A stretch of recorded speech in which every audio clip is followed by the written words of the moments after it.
관계가 달라졌어요. 여러분, 친구가 더 가깝습니까? 아니면 형제가 더 가깝습니까? 물론 어떤 분들은 친구가 더 가깝다라고 얘기하시는 분들도 있겠지만, 형제는 피를 나눈 관계입니다. 친구보다는 형제가 더 가까운 관계가 맞죠. 그러니까 예수님께서 십자가를 지시고 부활하신 후에 우리와 주님과의 관계가 더욱더 친밀한 관계로 발전했다라는 것입니다. 이것이 부활이 우리에게 주는 첫 번째 선물입니다. 우리는 하나님의 자녀가 되는 권세를 얻게 된 것입니다. 하나님이 우리의 하늘아버지가 되셨다라는 거예요. 창세기에 보면 에덴 동산에서 아담과 하와가 하나님을 거부했습니다. 그 거부한 죄가 무엇입니까? 그 죄의 결과는 하나님과의 단절입니다. 하나님과 원수가 된 것입니다. 그러나 그 긴 역사가 예수님의 십자가와 부활로 끝이 나게 된 것이죠. 이제 우리 예수 그리스도를 믿는 저와 여러분, 우리 모두는 하나님의 자녀가 된 줄로 믿습니다. 하나님은 우리의 하늘아버지시다라는 거예요. 여러분, 아무리 교회를 오래 다녀도, 아무리 성경을 많이 알아도 예수님의 부활 사건이 나의 것이 되지 않으면, 이 관계 회복이 나에게 실제가 되지 않으면 아무 소용이 없다라는 거예요. 그것은 진짜 신앙이 아닙니다. 부활은요, 단순히 예수님이 살아나셨구나라는 거기서 끝나는 역사적인 것이 아니라 내가 하나님의 자녀로 다시 태어난다라는 역사적 사건까지 포함하는 것입니다. 자, 그런데 오늘 본문에서 우리가 놓쳐서는 안 될 중요한 장면이 하나 있습니다. 19절에 보면은요, 제자들이 모인 곳에 문이 닫혀 있었다. 문이 잠겨 있었다. 그런데 예수님이 어떻게 그 안에 들어오신 거예요.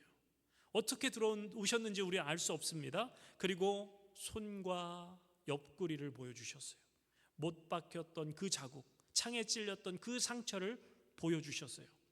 자, 왜 예수님 이런 방법으로 제자들에게 나타나셨을까? 문 열고 문 부수고 들어오시지 않고 그냥 문을 통과하셔서 들어오셨어요.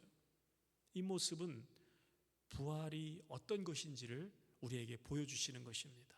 예수님이 그 부활하신 변형된 몸, 그 몸은 닫힌 문도 통과할 수 있는 몸이라는 거예요. 시간과 공간의 제약을 받지 않는다라는 거예요. 그러나 동시에 손과 옆구리의 상처가 여전히 있습니다. 그러니까 육체는 실제로 존재하는 거예요. 그러나 변형된 육체다라는 거예요. 이것이 우리에게 무엇을 의미하는가? 우리의 부활도 이와 같다라는 것입니다. 여러분, 마지막 날에 우리의 영혼만 부활하는 것이 아닙니다. 영혼만 천국 가는 것이 아닙니다. 우리의 몸도 부활하는 줄로 믿습니다. 데살로니가전서 4장 16절에 이렇게 말씀하죠. 주께서, 같이 읽어볼까요? 시작. 주께서 호령과 천사장의 소리와 하나님의 나팔 소리로 친히 강림하시리니 그리스도 안에서 죽은 자들이 먼저 일어나고. 자, 그러니까 주님께서 다시 오시는 그 재림의 날, 예수 믿다가 먼저 세상을 떠난 분들이 몸이 먼저 일어난다라는 거예요. 그리고 살아있는 성도들은 함께 그들과 주님을 맞게 된다. 우리도 주님처럼 변형된 육신이지만 육체의 부활을 입게 된다라는 것입니다. 그래서 어떤 분들이 이렇게 진짜 저에게 질문하는 분을 봤습니다. 아니, 목사님, 그러면 장례 치를 때 크리메이션, 화장하면 안 되겠네요? 죄를 바다에 뿌리면 안 되겠네요? 이렇게 질문하신 분들이 계신데, 자, 요한계시록 20장 13절에 이런 말씀이 있어요. 한번 같이 볼까요? 바다가 그 가운데 죽은 자들을 내어주고 또 사망과 음보도 그 가운데서 죽은 자들을 내어주매 각 사람이 자기의 행위대로 심판을 받고. 자, 여기서 바다가 죽은 그 육체를 내어준다라는 말씀입니다. 그래서 화장을 했건 물에 수장되어 죽었건 우리의 육신이 부활하게 되는 사건이 일어나게 된다라는 말씀입니다. 자, 여러분, 하나님은요, 무에서 유를 창조하시는 창조주 하나님이신데 우리의 육신이 재가 되었던 아니면 흙으로 썩었던 하나님에게는 능치 못하심이 없는 줄로 믿습니다. 우리가 살면서 이미 사랑하는 사람을 먼저 보낸 분들 계시잖아요. 평생 함께 살던 배우자든 아니면 부모, 형제, 자매, 자녀, 지금 그분들 어디 계실까요? 성경은 분명히 우리에게 말씀합니다. 예수 그리스도를 믿다가 세상을 떠난 분들은 지금 그의 영혼이 주님 곁에 있습니다. 그리고 주님 다시 오시는 날 그들의 몸도 다시 살아나서 영혼과 합쳐져서 새하늘과 새 땅에서 영원히 주님과 함께 살게 될 것입니다. 이것이 기독교가 말하는 죽음입니다. 그래서 여러분, 이 세상의 삶이 전부가 아니다라는 거예요. 죽음으로 모든 것이 끝나는 것이 결코 아니다라는 거예요. 여러분, 죽음은요, 우리의 영과 육신이 분리되는 중간 단계입니다. 주님이 오시는 날 그 분리는 끝이 납니다. 우리 많은 성도님들이 나이가 들면서 이제 죽음이 가까이 느껴지시죠. 건강이 예전 같지 않을 때, 또 병원에 갔는데 검사 결과를 또 기다리면서, 혹은 밤에 혼자 누워 있을 때 조용히 찾아오는 그 생각, 나는 얼마나 더 살게 될까? 죽음 후는 어떻게 될까? 이 질문이 가슴을 파고드는 분들이 계실 것입니다. 그 질문 앞에서 성경은 분명히 우리에게 말씀합니다. 죽음은 끝이 아니다. 우리 모두는 심판대 앞에 서게 될 것이다. 그리고 예수님의 재림의 날 우리의 몸의 부활도 입게 될 것이다. 부활하신 주님이 그것을 몸으로 증명하셨다라는 거예요. 근데 교회를 아무리 오래 다니셔도 이 진리를 쉽게 믿지 못하시는 분들이 계십니다. 목사 양반, 사람이 죽으면 끝이지 부활이 어디 있고 영원한 세상이 어디 있겠소? 죽어봐야 알지요. 우리가 한 번도 가보지 못한 그 세상, 우리가 보지 못한 부활을 믿는다라는 것이 우리의 이성으로는 쉽지 않을 수 있습니다. 그러나 내가 보지 못했다고 해서, 내가 경험해 보지 않았다고 해서 존재하지 않는 것은 아닙니다. 여러분, 이 이야기를 혹시 들어보신 적이 있으세요? 어느 날 하루살이와 메뚜기가 만나서 신나게 놀았습니다. 그리고 이제 신나게 하루 동안 놀고 해가 어느 뉘엿뉘엿지자 이제 메뚜기가 하루살이에게 말합니다. 야, 하루살이 오늘 너무나 재밌게 놀았다. 우리 내일 또 만나자. See you again. See you tomorrow. 평생 오늘만 살아본 하루살이가 묻습니다. 내일? 내일이 뭔데? 메뚜기가 아무리 설명해도 하루살이는 내일을 이해하지 못하는 거예요. 시간이 흘러 이제 가을이 되었습니다. 이제 메뚜기는 하루살이라는 친구가 없어져서 개구리랑 놀았습니다. 이제 개구리와 친구가 되어서 노는데 찬바람이 불자 개구리가 이제 인사합니다. 메뚜기야, 메뚜기야, 나는 이제 겨울잠 자러 가야 돼. See you next year. 내년에 만나자. 한철만 살아온 이 메뚜기가 깜짝 놀라 묻는 거예요. 내년이 뭐야, 내년이? 그게 어디 있어? 여러분, 하루살이에게 내일이 없고 메뚜기에게는 내년이 없듯이 부활신앙이 없는 이들에게는 영원이나 천국은 상상조차 할 수 없는 세계입니다. 그러나 하루살이가 믿지 않아도 내일은 있습니다. 메뚜기가 믿지 않아도 내년은 있습니다. 우리의 죽음도 마찬가지입니다. 우리가 이 땅에 시간에 갇혀서 내일을 모르는 하루살이처럼 두려워하고 있을 때 부활하신 예수님이 우리에게 찾아오셔서 분명히 말씀해 주셨습니다. 죽음이 끝이 아니다. 영원한 내일이 분명히 있다. 내가 그것을 몸소 보여주지 않았느냐. 그러므로 여러분, 보이지 않는 영원한 세상을 주님의 약속으로 붙드시기를 바랍니다. 부활의 진리를 다시 붙드시기를 바랍니다. 예수님은 사망 권세 이기셨습니다. 그리고 그 승리를 우리에게 나누어 주시기 원하신다라는 거예요. 이제 예수님께서 그날 저녁에 제자들에게 주신 두 가지를 살펴보겠습니다. 첫 번째는요, 평강입니다. 우리 19절 말씀 한번 읽어볼까요? 19절. 이날 곧 안식 후 첫날 저녁 때 제자들이 유대인들을 두려워하여 모인 곳에 문들을 닫았더니 예수께서 오사 가운데 서서 이르시되 너희에게 평강이 있을지어다. 예수님께서 제자들에게 찾아오셔서 가장 먼저 하신 말씀이 뭐라고요? 너희에게 평강이 있을지어다. 그리고 또 21절에도 보면은 너희에게 평강이 있을지어다. 같은 말씀 두 번이나 하셨어요. 여러분, 성경에서 반복은 무엇을 의미한다고요? 강조를 의미합니다. 부활하신 예수님께서 제자들에게 가장 먼저 그리고 가장 강조하시면서 하신 말씀이 바로 이 평강입니다. 히브리어로는 샬롬, 헬라어로는 에이레네. 자, 여러분, 우리가 흔히 기도할 때 구하는 평강 있죠. 하나님, 제가 이번에 병원에서 검사를 했는데 검사 결과 좋게 나오게 해주세요. 하나님, 요즘 몸이 안 좋습니다. 죽는 날까지 건강하게 살다 가게 해주세요. 하나님, 우리 자녀들 잘 되게 해주세요. 우리 손자 손녀 건강하게 해주세요. 하나님, 이 외로움 없애주세요. 당연히 우리가 이런 기도 해야 됩니다. 하나님, 우리의 이런 기도 귀하게 들으십니다. 그런데 이것들이 이루어지면 생기는 그 감정, 그것이 진짜 평강일까요? 여러분, 생각해 보세요. 병원에 갔습니다. 검사 결과 딱 받았는데 좋게 나왔어요. 그렇다고 영원히 마음이 영원히 편안합니까? 그렇지 않죠. 다음번 검사하면 또 두렵습니다. 자녀가 잘 된다고 해서 걱정이 안 생깁니까? 또 다른 걱정이 생깁니다. 상황이 좋을 때 생기는 안심, 문제가 없을 때 느껴지는 편안함, 이것은 잠시 잠깐뿐인 평강입니다. 세상이 주는 평안은 조건부입니다. 상황이 좋고 문제가 없고 내 뜻대로 일이 잘 풀릴 때만 찾아오는 아주 연약한 감정입니다. 그런데 우리는 평안을 누리면서 동시에 어떤 마음을 느껴요? 불안을 느낍니다. 지금은 좋지만 이 평안이 곧 깨지지는 않을까 하는 그 두려움이 늘 우리의 그림자처럼 따라다닙니다.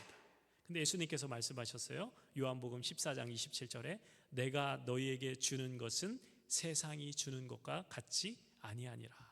자, 이 말씀은요, 주님이 주시는 평강은 상황에서 오는 평강이 아니다라는 거예요. 그것은 관계에서 오는 평강이다라는 의미입니다.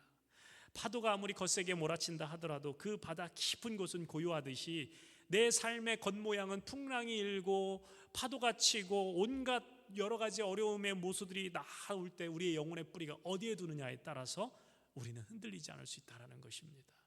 우리의 뿌리가 다 있는 곳, 주님이 주시는 그 특별한 평강의 첫 번째 비결, 그것은 바로 하나님과 화해하는 평강입니다.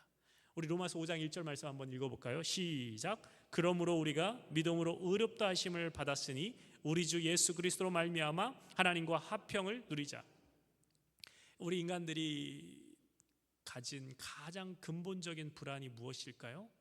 어떤 철학자들은 죽음 앞에서의 공포라고 합니다. 또 어떤 이들은 인생의 무의미, 인생의 덧없음에 대한 불안이다라고 합니다. 그러나 성경은 이렇게 말합니다. 인간의 가장 깊은 불안은 하나님과의 단절에서 온다라는 것입니다. 우리는요, 하나님의 형상대로 지음을 받았습니다. 하나님과 함께하도록 창조되었습니다. 그런데 뭐 때문에? 죄 때문에 하나님과 우리의 사이가 끊어졌습니다. 생명의 근원 대신 하나님과 연결되어야만 우리는 생명을 누리며 살아갈 수 있는데, 그 생명의 근원 대신 하나님과의 끊겼기 때문에 우리는 죽을 운명에 처해진 것입니다. 마치 나무가 생명의 근원인 땅에 뿌리 박혀 살아야 되는데 뿌리가 뽑혀져 있는 상태, 물고기가 물을 떠나서는 살 수 없는 그러한 상태가 바로 우리의 상태가 되었다라는 거예요. 그래서 아무리 채워도 채워지지 않는 우리 마음 가운데 구멍이 뻥 뚫린 것 같은 그런 마음으로 우리는 이 세상을 살아갑니다. 그런 공허함이 있습니다. 그러나 그 공허함이 채워지는 그 순간이 있다라는 거예요. 이것이 진짜 평강입니다. 예수 그리스도의 십자가와 부활을 통해 하나님과 우리 사이에 막힌 담이 허물어졌다라는 거예요. 이제 우리는 하나님 앞에 떳떳하게 당당하게 설 수 있는 자격을 얻었습니다. 이제 하나님이 두려워서 숨는 것이 아니라 하나님을 아버지로 부를 수 있는 하나님의 자녀가 된 줄로 믿습니다. 왜요? 우리의 죄와 허물이 모두 사해졌기 때문에. 이것이 가장 근본적인 평강입니다. 우리 성도님들 평생을 다들 열심히 살아오셨죠. 이민자로서 낯선 땅에서 여기까지 오시느라 참 수고 많으셨습니다. 근데 어느 때는요, 마음속에 우리가 외로움을 삭히면서 버티고 견디면서 여기까지 오신 분들 많죠.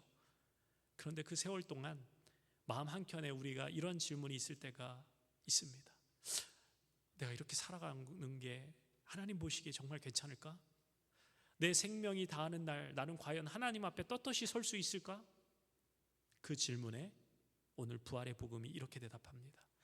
예수 그리스도를 나의 구원자로, 나의 주인으로 믿는다면 저와 여러분은 하나님을 심판자로 맞지 않게 될 것이다. 하나님을 나의 하늘 아버지로 맞게 될 것이다. 왜냐하면 나의 모든 죄와 허물이 가리워졌기 때문입니다.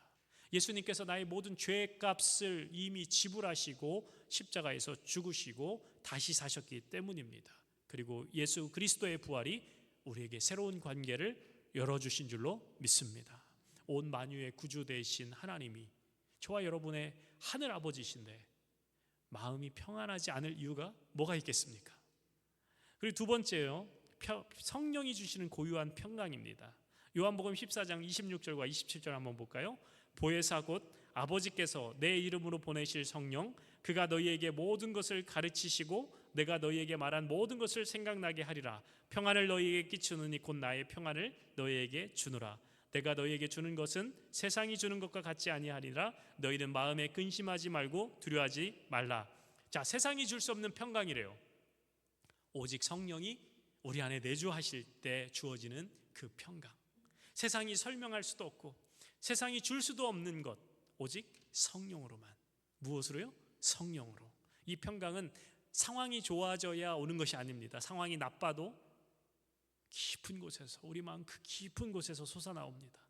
내가 오늘 몸이 아파도, 내 삶이 외롭더라도, 막막한 미래 때문에 불안하더라도, 이런저런 삶의 문제가 해결되지 않더라도 받을 수 있는 평강. 왜냐하면 성령이 주시는 평강이기 때문에. 돌아보면 여러분 이미 이 평강을 경험해 본 분들 계실 것입니다. 그때는 그게 뭔지 몰랐을 수도 있어요. 그런데 이렇게 고백하잖아요. 그때 정말 죽을 것 같이 힘들었는데 그냥 버틸 수 있었어요. 어떻게 그 시간을 보내왔는지 모르겠어요. 이렇게 표현하시잖아요. 그게 바로 성령이 주시는 평강입니다. 하나님 여러분 안에 이미 일하고 계셨던 거예요. 이민의 광야를 걸어오면서, 때로는 눈물로 새벽기도를 드리면서, 자녀 걱정 때문에 밤잠을 못 이루면서 그 모든 시간을 여러분이 통과해 오셨잖아요. 그 힘이 어디서 오셨을까요? 그 힘이 어디서 왔을까요? 여러분이 특별히 강해서입니까? 아니죠. 성령이 그 자리에 여러분과 함께 계셨기 때문인 줄로 믿습니다. 지금도 그 평강이 여러분 안에 있습니다. 아니, 지금 이 순간에도 주님은 저와 여러분에게 그 평강을 주시기 원하신다라는 거예요.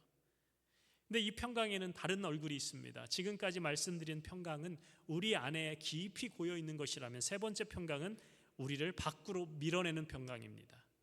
우리를 밖으로 밀어내는 평강. 자, 요한복음 16장 33절에서 주님은 세상에서는 너희가 환난을 당하나 담대하라, 내가 세상을 이기었노라. 주님은 환난이 없다라고 말씀하시지 않으셨어요. 환난이 있어, 그러나 담대하라. 평강은 고통이 없는 상태가 아니라 고통 속에서도 앞으로 나아갈 수 있는 힘과 능력입니다. 우리가 두렵지만 문을 열고 나가는 것, 아프지만 오늘 하루를 힘겹게 살아내는 것, 외롭지만 누군가를 위해 또 기도하는 것, 막막하지만 하나님을 신뢰하는 것, 그 힘이 바로 평강이다. 주님이 주시는 그 평강, 세상을 이기는 힘이 되는 줄로 믿습니다. 여러분들 이미 이 평강을 알고 계신 분들이에요. 그러므로 진짜 그 평강을 오늘도 붙들기를 원합니다. 오늘날 우리는요, 예수 믿으면 건강해진다, 예수 믿으면 잘 된다, 예수 믿으면 모든 문제가 해결된다, 이런 말 듣기 쉽습니다. 그러나 이것은 성경이 말하는 진짜 평강이 아닙니다. 그것은 조건부 평강입니다. 상황이 바뀌면 언제든지 사라지는 것이죠. 예수님이 주시는 평강은 하나님과의 화평, 성령님의 내주, 그리고 세상을 이기는 담대함인 줄로 믿습니다. 내 몸에 병이 찾아와도, 외로움이 와도, 죽음이 가까웠어도 빼앗기지 않을 그 평강, 이 평강을 붙드시는 여러분 모두 되시길 축원합니다. 이제 두 번째 선물은요, 사명입니다. 두 번째 선물이 뭐라고요? 사명. 21절 보면은, 하반절 보면은 평강을 주님께서 말씀하신 후에 뭐라고 말씀하시냐면요, 아버지께서 나를 보낸 것 같이 나도 너희를 보내노라. 이것이 사명입니다. 부활하신 주님은 평강을 주신 후에 곧바로 제자들을 보내시겠다고 말씀하셨어요. 여러분, 성경에서 주님이 우리를 부르시는 데는요, 분명한 목적이 있으셨습니다. 부르심의 목적은 언제나 보내심이었습니다. 다시 한번요, 부르심의 목적은 뭐라고요? 보내심이다. 생각해 보세요. 하나님이 아브라함을 부르셨어요. 왜 부르셨어요? 모든 민족의 복의 근원이 되도록 보내시기 위해서 아브라함을 부르신 거예요. 하나님이 모세를 부르셨어요. 모세야, 모세야. 왜요? 이스라엘 백성들을 애굽에서 이끌어내도록 보내시기 위해서. 이사야를 부르셨어요. 그때 이사야가 들은 하나님의 음성이 무엇입니까? 내가 누구를 보내며 누가 우리를 위하여 갈고. 부르심 안에는 이미 보내심이 함께 있습니다. 예수님께서도 마찬가지죠. 제자들을 부르실 때 이미 말씀하셨어요. 나를 따라오너라, 내가 너희를 사람을 낚는 어부가 되게 하리라. 그래서 부르심과 보내심은 처음부터 세트 메뉴입니다. 하나였어요. 그리고 오늘 부활하신 그날 주님이 그것을 다시 한번 제자들에게 확인시켜 주시는 거예요. 마리아를 보내시고 제자들을 보내십니다. 평강을 받은 사람은 그 평강 안에만 나 혼자 머물러 있는 사람이 아닙니다. 그 평강을 가지고 세상을 향해 나아가라는 거예요. 여러분 혹시 이런 생각 해보신 적 있으세요? 나는 과연 하나님께 선택받은 사람 맞는가? 여러분, 하나님이 부르지 않으시면 그 누구도 여기에 올 자가 없다라고 말씀하셨죠. 예수님을 그리스도로 믿는 여러분은 부르심을 받으셨습니다. 그리고 부르심을 받았다면 여러분은 보내심을 받았다라는 뜻입니다. 이것이 우리가 아직 이 땅에서 살아 숨을 쉬는 이유가 되는 줄로 믿습니다. 하나님은요 항상 사람을 통해서 일하세요. 아브라함, 모세, 다윗, 그리고 예수님을 통해 일하셨고, 이제는 누구 차례일까요? 바로 저와 여러분의 차례입니다. 이것이 우리의 영광이고 우리가 살아가는 존재의 이유가 되는 줄로 믿습니다. 여러분, 아침에 오늘 왜 눈 뜨신지를 제가 모르시죠? 제가 알려드릴게요. 오늘 아침에 눈 뜰 수 있었던 이유는요, 오늘 하루를 살아야 되는 그 목적, 사명이 바로 우리에게 남아있기 때문인 줄로 믿습니다. 그래서 나를 보내신 것 같이라는 이 말씀은 상당히 무거운 말씀입니다. 예수님은요 영광을 내려놓고 이 땅에 오셔서 가난한 자와 함께 하시고 섬기시고 결국 십자가를 지셨습니다. 이와 같은 방식으로 우리를 세상에 보내시겠다라는 거예요. 이것이 목사인 저만을 향한 부르심일까요? 아니요, 평범한 제자들에게도 주신 말씀이고 여러분을 향한 말씀입니다. 부활 전에는 와서 보라, come and see 라고 하셨지만, 부활 이후에는 가서 go and make disciple, 가서 전하라, 이렇게 말씀하시는 거예요. 이제 우리가 나아가야 된다라는 거예요. 예수 부활의 증인으로 살아야 된다라는 거예요. 여러분, 전도라는 것은요 반드시 이렇게 설교나 아니면 말로만 하는 것이 아닙니다. 우리의 삶 전체가 증거입니다. 이웃에게 따뜻한 말 한마디 건네고, 어려움 당한 이에게 작은 선물 하나 찾아가서 김치 하나, 반찬 하나 만들어 찾아가는 것, 또 손녀, 손자에게 믿음을 전하고 묵묵히 기도하며 살아가는 그 삶이 바로 복음입니다. 그렇기에 여러분, 복음은 부담이 아니라 은혜가 되는 줄로 믿습니다. 주님은 내가 너희를 보내노라 하신 후에 22절에 뭐라고 말씀하셨죠? 22절 말씀 한번 볼까요? 이 말씀을 하시고 그들을 향하여 숨을 내쉬며 이르시되 성령을 받으라. 성령을 받으라 말씀하셨어요. 이 말은요 우리의 힘으로 하는 것이 아니다라는 말씀입니다. 여러분, 힘이 있으세요? 우리 성도님들 힘이 있으세요? 우리 지난주 청소할 때 보니까 힘 정말 많으신 분들도 계신데, 여러분 어떤 분들은 찬양 시간 10분 서 있는 것도 힘겨우신 분들 있잖아요. 우리의 힘으로 하는 게 아닙니다. 성령의 능력으로 하라는 거예요. 주님이 숨을 내쉬는 것은 창세기와 또 에스겔의 회복을 떠올리는 말씀입니다. 성령이 임하면 우리는 다시 살아나게 되고 새로워질 것이다. 그리고 복음을 전하며 당신의 죄가 사해졌습니다 라고 선포할 수 있는 놀라운 권세를 받았다라는 거예요. 이것이 우리 모든 성도에게 주어진 하늘의 권세라는 것입니다. 결국 평강과 사명은 하나입니다. 평강이 있어야 나갈 수 있고, 사명으로 따라 살아갈 때 우리 안에 평강이 임한다라는 거예요. 그래서 우리는 보냄받은 존재이며 그 부르심 속에서 삶의 의미와 삶의 기쁨을 발견하게 된다라는 것입니다. 그러므로 여러분 스스로에게 한번 물어보십시오. 나는 어떤 평강을 구하며 살아가고 있는가? 그저 상황만 좋아지기를 바라는 그런 평강인가? 아니면 내 어떤 상황에서도 나를 붙드는 주님 주시는 평강인가? 나는 어떻게 주님을 전하고 있는가? 내 삶이 주님을 드러내고 있는가? 다시 그 다친 제자들이 모여있는 그 방을 떠올려 보십시오. 두려움의 속에 있던 그 제자들, 그 가운데 예수님이 찾아오셨어요. 아무도 막을 수 없었습니다.